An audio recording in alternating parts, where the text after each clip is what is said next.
अगर आपका सपना है रुतबे वाली जॉब की, साथ ही साथ आप अपने देश की सेवा भी करना चाहते हैं, तो पुलिस इंस्पेक्टर की जॉब आपके लिए बनी है। नमस्कार दोस्तों, लास्ट बेंच वाले यूट्यूब चैनल में आपका बहुत बहुत स्वागत है। अगर आप पुलिस इंस्पेक्टर बनने की गाइडेंस खोज रहे हैं तो ये वीडियो आपके लिए है। इस वीडियो में हम बात करेंगे कि पुलिस इंस्पेक्टर होता क्या है और उसका काम क्या होता है, पुलिस इंस्पेक्टर बनने के लिए एलिजिबिलिटी क्या क्या चाहिए, पुलिस इंस्पेक्टर बनने के लिए क्या क्या हमको करना पड़ेगा, क्या स्टेप्स लेने पड़ेंगे, और पुलिस इंस्पेक्टर की सैलरी क्या होती है। तो एक एक करके हम सारे एस्पेक्ट्स पे बात करेंगे, तो बने इस वीडियो में मेरे साथ। सबसे पहले बात करते हैं कि पुलिस इंस्पेक्टर होता क्या है और उसका काम क्या होता है। पुलिस इंस्पेक्टर आईपीएस का अधिकारी होता है, यानी कि इंडियन पुलिस सर्विस, जिसको 3 स्टार की वर्दी मिलती है। इसके साथ साथ इंस्पेक्टर किसी एक पुलिस स्टेशन को संभालता है, उसे कंट्रोल करता है और उस पुलिस स्टेशन के एरिया में जो भी क्राइम और इलीगल एक्टिविटीज होती है उन पर एक्शन लेता है और वहाँ की कानून व्यवस्था को संभालने में मदद करता है। तो जनरली किसी एक थाने में constable, head constable, sub inspector और इंस्पेक्टर होते हैं और इन सब में इंस्पेक्टर की पोस्ट सबसे ऊपर होती है। लेकिन आप डायरेक्ट इंस्पेक्टर नहीं बन सकते हैं। सबसे पहले आपको सब इंस्पेक्टर बनना होता है, सब इंस्पेक्टर के लिए अप्लाई करना होता है, उसके बाद आप इंस्पेक्टर की पोस्ट पर जाते हैं। तो इस वीडियो में हम सब इंस्पेक्टर के बारे में बात करेंगे, फिर हम बात करेंगे कि कैसे आप सब इंस्पेक्टर से इंस्पेक्टर बन सकते हैं। सब इंस्पेक्टर बनने के लिए एलिजिबिलिटी क्या क्या चाहिए। सबसे पहले तो आपकी नेशनैलिटी इंडियन होनी चाहिए। बात करें एजुकेशन क्वालिफिकेशंस की, तो आप होने चाहिए ग्रेजुएशन पास किसी भी सब्जेक्ट से, और इसमें BCA, engineering, BA, BCom, BSc सारी चीज़ें आ जाती हैं। तो आप ग्रेजुएट होने चाहिए किसी रिकॉग्नाइज यूनिवर्सिटी से। आपकी एज होनी चाहिए 21 से 25 के बीच, और अगर आप SC ST OBC में आते हैं तो आपको एज रिलैक्सेशन दी जाती है। अब हम बात करते हैं कुछ फिजिकल स्टैंडर्ड्स की और मेडिकल कंडीशन की। आपको फिजिकली फिट होना पड़ेगा और कुछ मापदंड होते हैं, कुछ स्टैंडर्ड होते हैं, उनको पूरा करना पड़ेगा।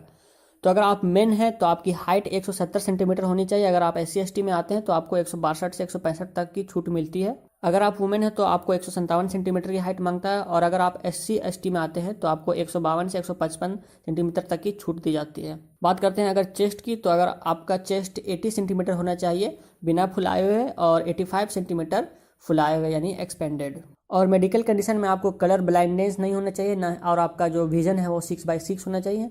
ये सब कुछ मेडिकल कंडीशंस हैं और काफ़ी सारी चीज़ें आती हैं, तो हम आगे चल के इसमें बात करेंगे अच्छे से। How to become sub inspector, हमको सब इंस्पेक्टर बनने के लिए क्या क्या स्टेप्स लेना पड़ता है। तो अगर आप ऊपर दिए गए सारे एलिजिबिलिटी को पूरा करते हैं तो आप सब इंस्पेक्टर बनने के लिए अप्लाई कर सकते हैं। आप 2 तरीकों से सब इंस्पेक्टर बन सकते हैं, एक होता है सेंट्रल लेवल पे, एक होता है स्टेट लेवल पे। तो हम यहाँ पे सेंट्रल लेवल की बात करेंगे, यानी कि SSC CPO के एग्जाम की, जिसको SSC कंडक्ट करवाता है, जो कि पूरे ऑल इंडिया लेवल में होती है। बाकी स्टेट्स लेवल में भी हर स्टेट में अपनी अपनी होती है, तो उन सब में भी लगभग एलिजिबिलिटी सेम होती है और एग्जाम का प्रोसेस सेम होता है। तो सबसे पहले आपको अप्लाई करना होता है किसी भी एग्जाम के लिए, चाहे वो सेंट्रल लेवल की हो या स्टेट लेवल की। तो चलिए जानते हैं कि सिलेक्शन प्रोसेस के बारे में क्या क्या होता है, क्या क्या स्टेप्स लेने पड़ते हैं।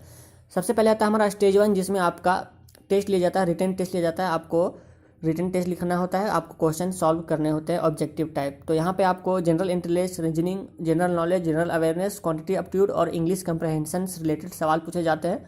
इसमें मार्क्स वेरी कर सकते हैं अलग अलग एग्जाम के लेके। अगर आप किसी स्टेट लेवल में भरते हैं तो उसमें मार्क्स अलग हो सकता है, अगर आप SSC लेवल में भरते हैं तो उसका मार्क्स अलग हो सकता है, लेकिन ये सारे सब्जेक्ट्स जो है वो सेम होते हैं, लगभग इसी सब्जेक्ट से आते हैं। रिटन टेस्ट पास करने के बाद आती है फिजिकल टेस्ट की, और इसके लिए हमको पहले से बताए गए सारे फिजिकल स्टैंडर्ड को मीट करना होता है, यानी कि हाइट, चेस्ट, ये सब सारी चीज़ें आपकी अगर फुलफिल्ड है तो आप फिजिकल टेस्ट यानी कि फिजिकल इंड्योरेंस टेस्ट के लिए जाते हैं। यहाँ पे आपको फिजिकल इंड्योरेंस की टेस्ट ली जाती है। तो अगर आप मेल है तो आपको 16 सेकंड में 100 मीटर की दौड़ लगानी होगी। अगर आप फीमेल है तो आपको 18 सेकंड में 100 मीटर की दौड़ लगानी होगी।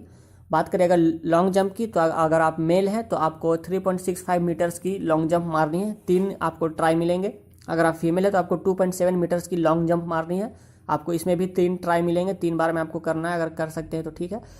अगर बात करें हाई जंप की, तो आपको 1.2 मीटर्स हाई जंप करना है, अगर आप मेल है। अगर आप फीमेल है तो 0.9 मीटर आपको करना है, और इस सब के लिए आपको 3 चांस मिलते हैं, लॉन्ग जंप और हाई जंप के लिए। और एक और चीज़ आती है शॉर्ट पुट, जिसको बोलते हैं गोला फेंक, जिसको भी बोलते हैं। तो यहाँ पे आप इस फोटो से समझ सकते हैं मैं किस चीज़ की बात कर रहा हूँ। इसमें आपको 16 LBBS लगभग की 8 किलो का जो गोला होता है उसको फेंकना होता है 4.5 मीटर्स की दूरी तक, और ये आपको 3 चांस मिलता है, इसमें भी आपको उतने देर तक फेंकना होता है। तो गोला फेंक की भी आपको प्रैक्टिस करनी होगी। तो सब इंस्पेक्टर बनने के लिए आपको मेंटली के साथ साथ फिजिकली भी तैयार होना पड़ेगा, यानी कि पढ़ाई के साथ साथ आपको फिजिकल की भी तैयारी करनी पड़ेगी अच्छे से, क्योंकि अधिकतर लोग रिटन तो पार कर लेते हैं लेकिन फिजिकल में फेल हो जाते हैं।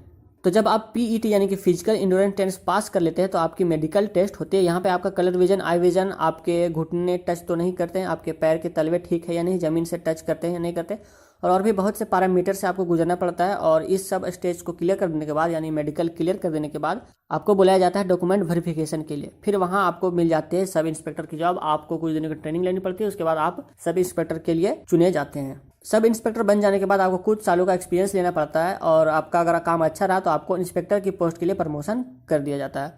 तो ये था पूरा प्रोसेस इंस्पेक्टर बनने का। अब चलिए जानते हैं हम इसकी सैलरी की कि कितनी सैलरी आपको मिलती है।